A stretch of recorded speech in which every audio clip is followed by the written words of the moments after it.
Yo era un periodista frustrado, ninguno de mis artículos fue reconocido y mucho menos mencionado de boca en boca, había perdido esperanzas en encontrar una historia que pudiera levantar mi carrera como periodista, llamé a varias personas para tratar de conseguir una historia que pudiera llamar la atención, pero parecía que, conforme más buscaba, las historias eran más vagas y poco creíbles, parecían historias hechas o inventadas por niños pequeños. No fue hasta que Arif Acefol, un conocido mío de hace varios años, me llamó diciendo que encontró una historia que sin duda llamaría la atención de todos los lectores.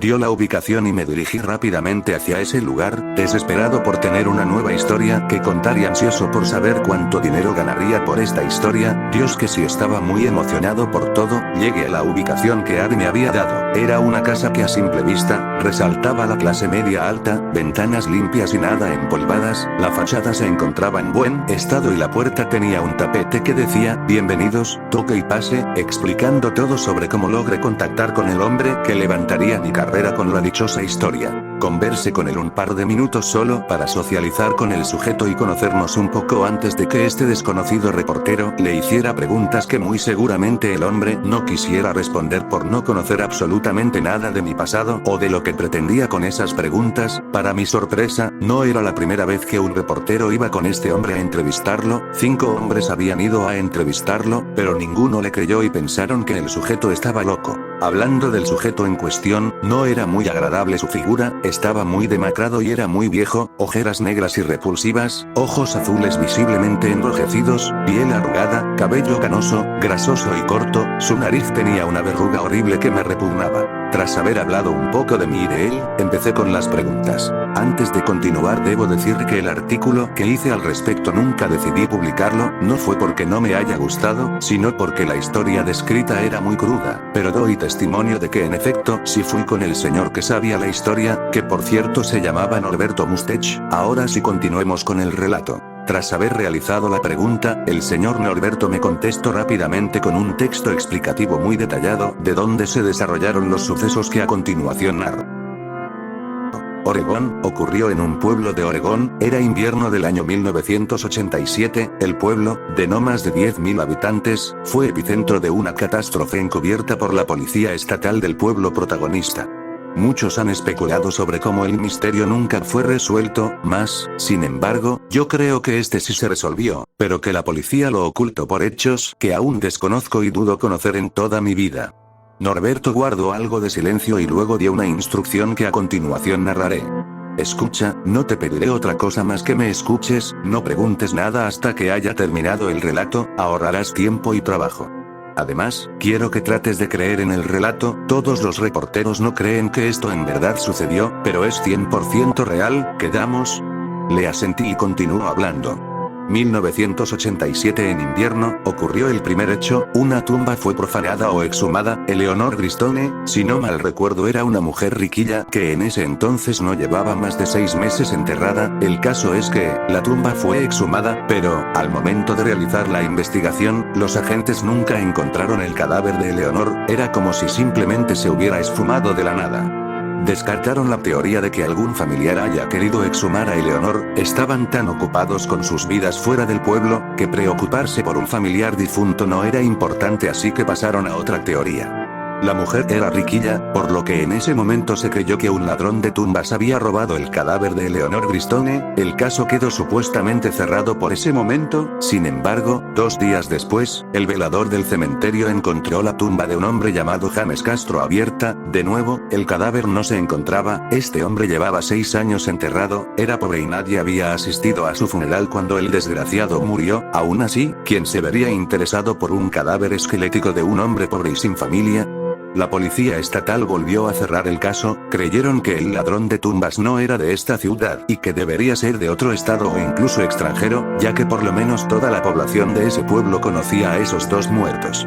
La gente empezó a especular sobre quién podría ser el supuesto ladrón de tumbas y cadáveres, todo volvía a lo mismo, nadie tenía una idea de quién podría ser, y a los días, otro cadáver había sido exhumado otra vez. Alicia Enrout, se llamaba. De nuevo el caso no llegó a mucho y fue abandonado. Al poco tiempo de esa exhumación, 3 cadáveres desaparecieron: Frederick McCoy, Carla Lester y Edward Gunst. 3 cuerpos desaparecidos el mismo día a la misma hora, según se confirmó o se supuso en ese entonces, pero como era de costumbre, el caso se cerró de nuevo. Pasaron 3 años de desapariciones de cadáveres, el velador del cementerio renunció y este lugar quedó abandonado, nadie se atrevía a ser velador del cementerio por todos los sucesos que pasaban allí. No fue hasta que yo me atreví a aceptar el trabajo que los misterios se empezaron a ver más resueltos. Guardo silencio y entonces dijo con una voz ronca y gutural. Lo que sucedió esa primera noche nunca lo borraré de mi memoria, muchacho. Guardo silencio de nuevo y luego dijo casi llorando. Fue en la primera noche, solo fue una noche, la primera noche, esa noche, todos los cadáveres desaparecieron, pero yo sabía qué había pasado.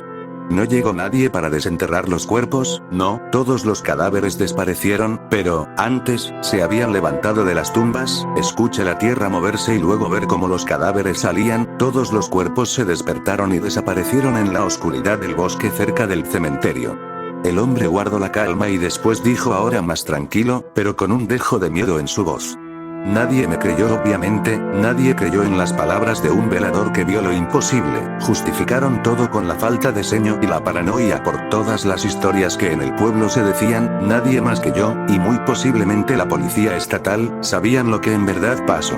Eleonor Gristone. Todo empezó con Eleonor Gristone. ¿Fue un exorcismo fallido o un ritual?